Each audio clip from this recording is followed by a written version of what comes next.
Hey guys, welcome to another episode of the Claywright Workshop. You caught me doing my research. Today, we're going to do something that I have enjoyed doing for a very long time, one of my favorite animals. And I know you guys are pretty sharp, so I want you to guess. I'm going to give you a hint. Guess what animal we're going to do today. I bet you guessed already. You betcha. We're going to do an elephant. All right, now this is a pot that I had around the studio, and I put 2 elephant heads on it. All right, the pot already existed. I sculpted elephant heads and I put it on. Just like over here on my far right, there was a small pot, and I put a dragon onto it. So, as I mentioned when we come in, we do pottery, sculpture, drawing, painting. We just celebrate all the arts here. Now, the elephant, the reason I was doing research, there are 2 major types of elephants.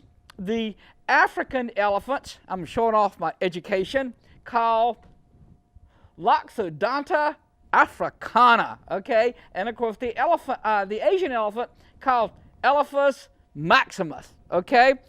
I personally like, as you might well tell by looking at this other finished piece of sculpture here, this is one in what we call the bisque stage, B-I-S-Q-U-E. The bisque stage. It recently came out of the kiln this morning, as a matter of fact. And this is an African elephant, and I have studied the anatomy. They're different so much that I can tell the difference. A few minutes from now, you're going to be able to tell the difference too. Now, boy, I hope I don't mess this up because I'm using kind of permanent markers here. But let me give you an idea of what we're up to. When we make the body, I'm going to do the African elephant first because it's my favorite and it's the biggest, and with me men, big is better. Here we go.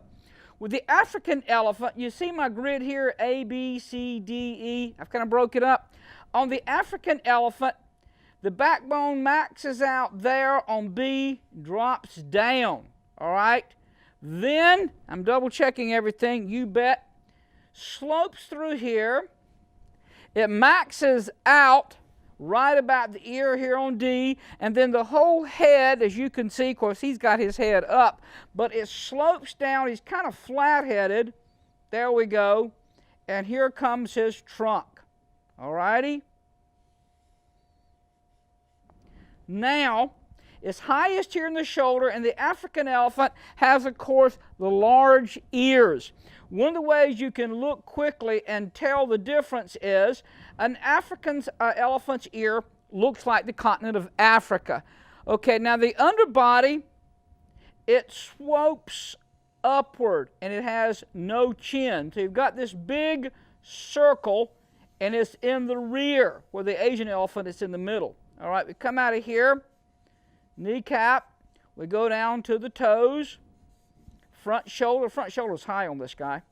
Kneecap. The foot widens at the bottom. Now everybody knows about the tusks. The tusk, as you see here on my white elephant and the other ones, are actually teeth. These bad boys, they run about 100 pounds now. And what's really cool, when I was doing the research, I found out that I thought that only the male elephants had these, but come to find out the male and female. And the trunk is so heavy, they sometimes will rest their trunk on their big tusk here, which are the big teeth. The maximum record is 250 pounds. And of course, we made a lot of things out of elephant's tusk back before synthetics. The ivories on a piano and billiard balls. That's why sometimes someone calls, I'm playing the piano, I'm tickling the ivories. Now, the African elephant, they all have very small eyes, have a very large ear, and when they flap their ears, it's to keep cool. The blood rushes through their ears. They flap them. It takes the temperature down 7 to 15 degrees, and that blood flows through the body. So it's, oh, girlfriend, I got the vapors. So they're fanning themselves to be cool. These bad boys are heavy. They weigh like 8,000 pounds now. The record is an African elephant that weighed 25,000 pounds. Now, with the large trunk, they can reach up to a height of 25 feet. This is the largest land mammal. This is a big boy. This is bad. They've got these nice cushioned feet, and they can walk almost silently, which would be scary. You know, you're in the jungle. What's that? When you turn around, and there's this thing about the size of a Hummer, right? But they do. They walk very, very silently, and they communicate in very low decibels that humans can't hear, about 1500 megahertz and down, so they can communicate and we not hear them. Now I'm going to start sculpting. The red line here was the African. I'll later go back and show the Asian's a little different. I'll switch to another color. I have another color. I am so prepared. Those years in the Boy Scout worked out good. The Asian elephant is highest at number C, slowly swooping off. It drops down here at the shoulders, right? The top of the head is higher there. The ears are smaller, the trunk and so forth being about the same. So the Asian has a smaller ear, legs rough. Asian elephants' legs are a little bit bigger, but the body slopes off from C and it goes up higher here. They got the higher forehead. The bones in the forehead have air in them because it is such a massive head to help hold that head up. The trunk can hold about 3.5 gallons of water, and they put the water in the trunk and then go inside. Now, what I'm going to try to show you, and this is going to be a two-parter, those that watch my show on a regular basis know that sometimes I'll do a complete simple piece of sculpture in just one half-hour show with you, but I'm going to have two shows on elephants so I can teach you as much as is possible. All right, here we go. The best place to start is in the beginning, all right? So, just like I've used the analogy many times, the largest part here, of course, is the body. Then, to me, would be the legs and then the head. So, what we're going to do is I'm going to make the body. Now, I've simplified this. We'll get our white clay out. I've simplified this the way you learn to draw or do math. You reduce it to the lowest common denominator. All right? That body is basically just a big ball. All right? This is good old white earthenware clay. I'm going to slice just a little bit of this clay off. Move it here out of our way. Now, this is about like a sandwich cube. I'm going to roll this into a cylinder. Now, elephants live to be between 60 and 70 years old. Pretty cool. The herds are run by women, believe it or not. I didn't know that. The matriarch, as they call her. The male elephants, when they get mature, they go out, visit other herds, etc., fight, whatever men do. And the women traditionally, or the leading female, the matriarch, as she's called, is usually in charge of the herd. All right? See this? We've turned it into a cylinder. Now we take our favorite proctology stick, we go right up the bottom, and I'm going to turn this solid cylinder into a tube. So what I'm doing is I am manipulating or altering the shape. All right? Somebody said the word unsophisticated was defined as staying in its natural state. I guess when you get sophisticated, you change. All right? I'm not sophisticated. I haven't changed. Notice here that it's a hollow tube. Now, what I'm going to do, as we've done many times before, when we're making the sculptures such as you see behind me, the horse and the fish, and the faces, we're using the pinch pot technique. And what I just did was I sealed this bottom hole. Now I'm going to seal the top. And in essence, what I'm doing is I'm trapping air inside. I think the rock and roll group Led Zeppelin, you start thinking, Zeppelin made out of lead probably wouldn't fly very high. Well, this is a clay balloon. It's a hollow cylinder, and I'm going to roll it. And as I just showed you with my drawing, this body is very teardrop shaped. Now, some people have graphic recognition. They can look at something, and I love this, and they are not distracted by detail. They see the primary shape. There was a semi-funny joke when I was growing up as a child, and the joke was, why do firemen wear red suspenders? And what are we thinking about that? Geez, fire trucks are red, fire is red, why do firemen wear red suspenders? And the answer was, to keep their pants up. So you don't let the color throw you. Suspenders, that's the important thing. So a lot of times when I'm working with young children that have not had the training, they're confused with details, and they start telling me about the wrinkles and this and that, and I'm trying to get focused on here and now and not be thinking too far ahead, you know, decorating castles in the sky. Let's build the one here on the mountain.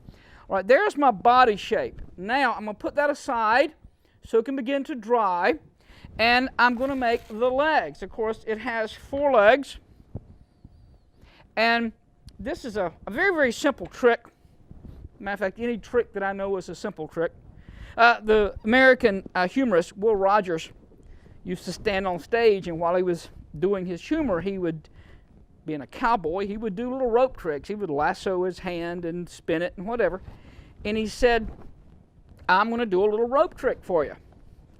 And then he stopped and he thought a minute and he said, I have to do a little rope trick because there is no big rope trick. Well, kind of this way here. All of these things are very simple. Now, this is so simple, the boy, it sounds like I'm jerking your chain. This is so simple, you may not see what I'm doing, all right? Watch. My hands are coming apart like tug of war, all right? Then I'm rolling across the top like you slipped on a banana peel. So some of the young students I work with, they press down like they're swatting flies, won't work. Got to be a glancing blow. And you see my hands pulling apart. Well, in a very, very short time, this will begin to grow. Now, I have, without joking, because sometimes I exaggerate, no, don't argue, it's true, but I have literally rolled miles and miles of coils. And if you're watching, you see this bad boy getting longer. All right? Now, I'm looking back at my body, the elephant body that we made earlier, and I've got to consider several things. Some are logic, some are math, some are art, some are science. I'm reading some philosophy now, and Bertrand Russell said, there is no concept or idea so simple that concentrating on it for an hour won't make it complicated. And sometimes things are so simple that we make them complicated. Well, I'm not trying to make this complicated. Now, when you want several things the same size, I'm going to cut this off, put it aside. Again, I'm looking at the body, and I'm looking legs proportioned to the body. Now, these are a little bit fat or big. So I'm going to do the final touch-up. Now, without professional training, most people would try to put the legs under the elephant the way you would put legs under a table. That won't work. Although when I was doing the research recently, it said that the elephant, unlike the horse or other four-legged animals whose legs go at an angle to the body, you know, slightly out, the elephant does have his weight coming straight down on its leg. The elephant is the only animal that can't jump. Isn't that so cool? Not that, I mean, why does it need to jump? But it can't jump. Kangaroo can't walk. It can only jump. All right, this is about the size I want. Now, what I mentioned earlier about telling the bad jokes about simplicity, we're going to do some very, very simple math. Now, traditionally, I would cut it in half and then cut it in half again. All right? That way, I have 4 equal parts. By the way, this tool here has no edge and no point. It is politically correct. It has no edge and no point. Now, strangely enough, instead of leaving these legs solid, I'm going to make them hollow. Now, what surprises most people, the hollow will actually be stronger. Again, I use the term the proctology stick, but it's you just go right up the bottom. I can't think of a better word that means go right up the bottom. Here we go. It's gone through. I'm making it hollow. One, it will dry faster. There she blows. Okay. It'll dry faster because now air can get to the inside. All right? You know my trick where my hands are pulling out. In the I'm in the Artist in Residence program, and I travel all over this state. I've been invited to a couple of others. And I go and I do these tricks in the classroom. And it is so much fun. I am telling you, kids, they say the darndest things. And when I'm teaching the children some of these tricks, I have taught literally tens of thousands of students. I quite often, whoa, I was suicidal, it jumped. I'm quite often surprised the questions that they ask me. Each person sees things from their own point of view. We always have to remember this. We can always see with our own eyes and interpret things with our own mind. And all of us have prejudices and images and learning styles. So when you go to tell somebody something, I know you're listening to what I said, but I'm not sure you heard what I meant. All right, that was said in the 60s, and we thought it was poetry back then. But as a teacher, quite often I know that when I'm looking at something in my mind's eye, you know, I'm thinking about the house I used to live in or a pet I used to have, I get such a very strong visual image. I'm a visual thinker. And I realize that when a lot of people are talking to me, they can see what they're saying, but I can't see it. I cannot see into their mind's eye. Quite often with very young people, they're trying so hard to explain to me what they're seeing that I'll come up just to be humorous, a little physical comedy, and I'll ask them to hold still and be quiet, and I will look in their ear and say, I can't see it. And the point that I'm belaboring is, I can't see the image in your head. That's why you saw me do the sketch on the board, or you saw me using my notes and textbooks. So I use a lot of books and sketches the way most professional artists do. And someone without training wants to tell you the vision. Well, that's like telling you about their dream. You know, I'm never going to be able to see your dream as vividly as you did. All right, now I have the 4 legs. I had to make a new one. They're roughly about the same size. Now, I'm going to begin to texture this in a moment. Some assembly is required. I'm going to make the legs, probably adhere them to the body. Now, I don't know how much we can get done. I didn't want to rush through this, so if not, I will finish it next week and I'll show you the face. The body's relatively simple. Now, as I mentioned, I'm not going to have the legs stand right under the body. They're going to go up on the hips. So, I'm going to do this. I'm going to use, I thought I had every tool I was going to need handy. Here it is. I'm going to use a square stick, and I'm going to go across this leg, again, like you slip on a banana peel, and I'm going to put a series of interesting textures that'll look like the wrinkles on the elephant skin. And this also will speed up the drying. Elephants, of course, are very wrinkled. A lot of people don't know that elephants are very hairy.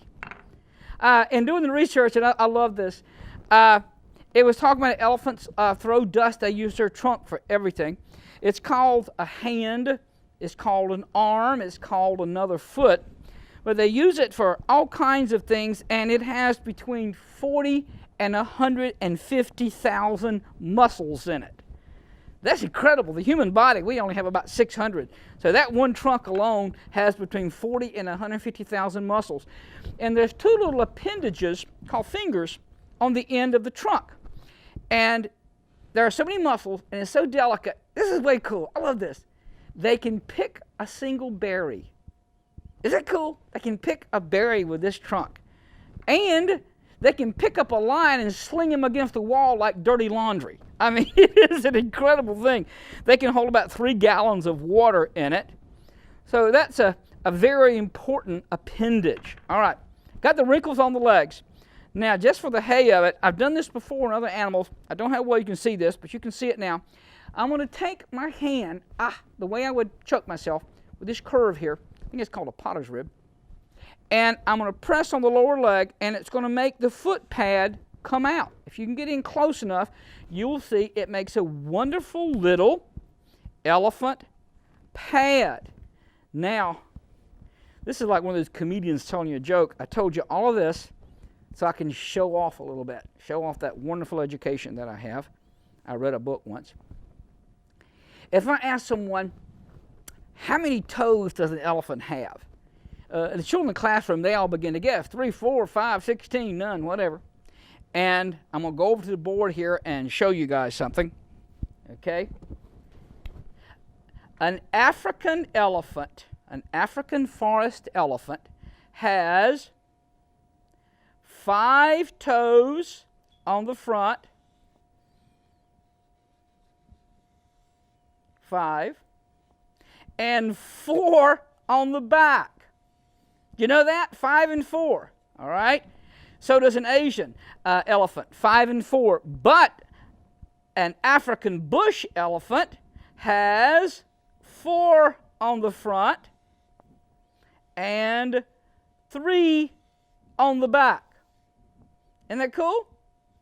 I bet you didn't know that, did you? We learn this stuff every day. People hang out with me, I'm telling you, they step on my IQ, they step on my shadow, their IQ goes up 5 points. All right. So now you know something you didn't know before. Now, I use a lot of sophisticated tools. I love this tool. It looks like a magic marker. It fools a lot of people. There's a hole on the end, and the top has striation marks. I'm going to use that on the trunk. But by pressing this, it makes wonderful little toes. Now, I could have added the toenails on. I could have carved them in, but this is called manipulating, all right? Those people that are married understand what it means to be manipulated. You can have things added to you, such as guilt. You can have things taken from you, such as money and freedom, and you can be manipulated. All right, for those who are not married, we'll just use these as sculpting terms.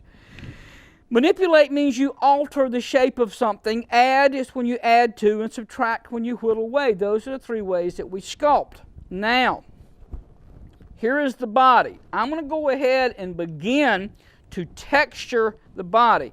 I'm going to use this simple fork for right now. Again, that's going to help it to dry out.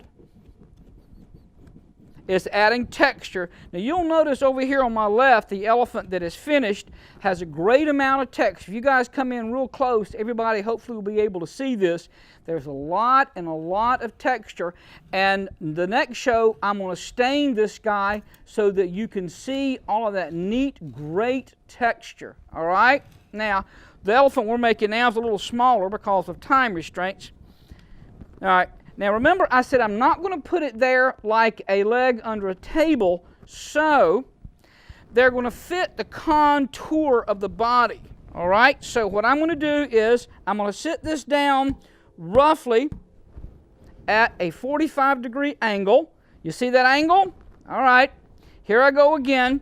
Now, I used to laugh and call it the joy of dyslexia. All right. You see how, if I do this right, and I'm overdue to be right, okay, now, you see how I've created a V? That's how, like a boat fitting in a trailer, that's how the body is going to fit in there if we do everything right. What's the odds that I'm going to do everything right? Some people tune in every week just to see me make a mistake, and I try not to disappoint my loyal fans. I mean, it keeps me mortal. All righty. Now, you see how the body is going to fit in there? Now, if I tried to connect the body now, and it's looking pretty good, probably the weight would make the legs begin to move. Now, some of you veterans, the people that work clay, you know this. When clay is finished and fired, as I mentioned earlier, it's got a ring to it, very strong. That's bisque. When we first begin to work with it, the clay is in what we call the wet stage.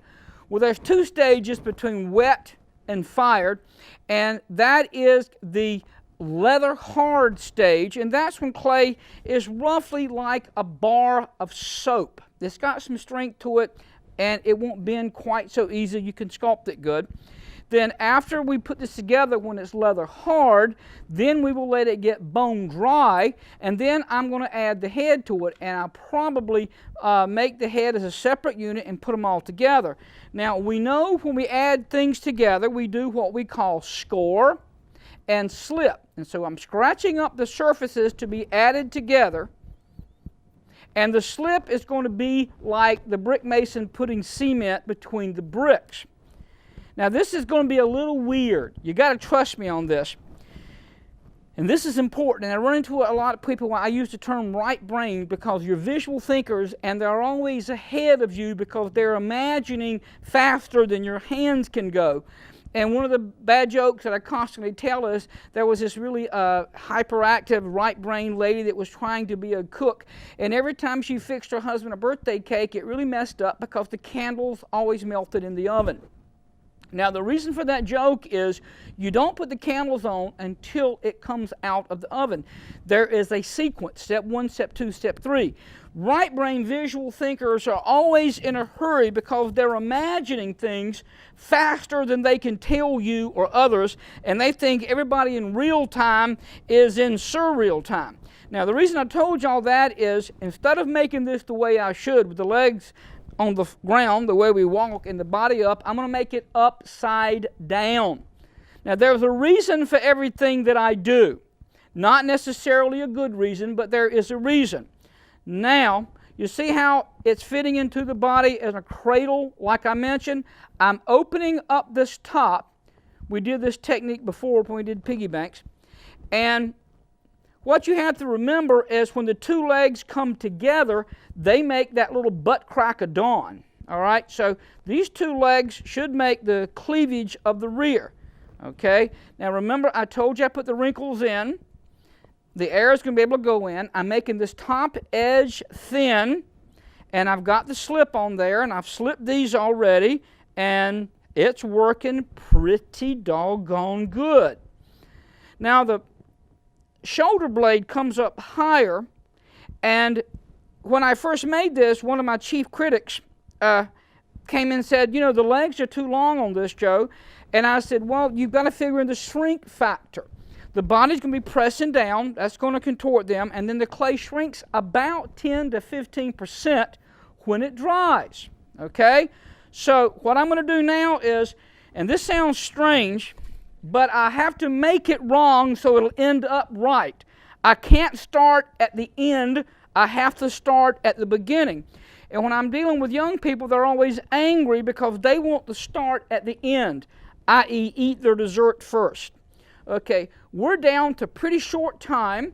I got about as much done as I thought I could for one session. You guys are going to have to tune in next week when we put the head on here and the trunk and the tail and all the other things. Now, let's just see. I know it looks funny. Don't mean to be weird. I did find out one interesting thing, that elephants sleep standing up. Okay, well that's interesting. But here was the part I read in several books. And I'm not trying to be weird on you guys. They sometimes remain standing after they're deceased. Isn't that something? That is wild. Now, baby elephants will lay down to sleep, but adult elephants sleep standing up. Quite a few animals do. I'll see you again next week, and we'll put the head on here, okay? I got to whack him on the bottom. I'll have this all fixed. Come back next time. We'll put the head on.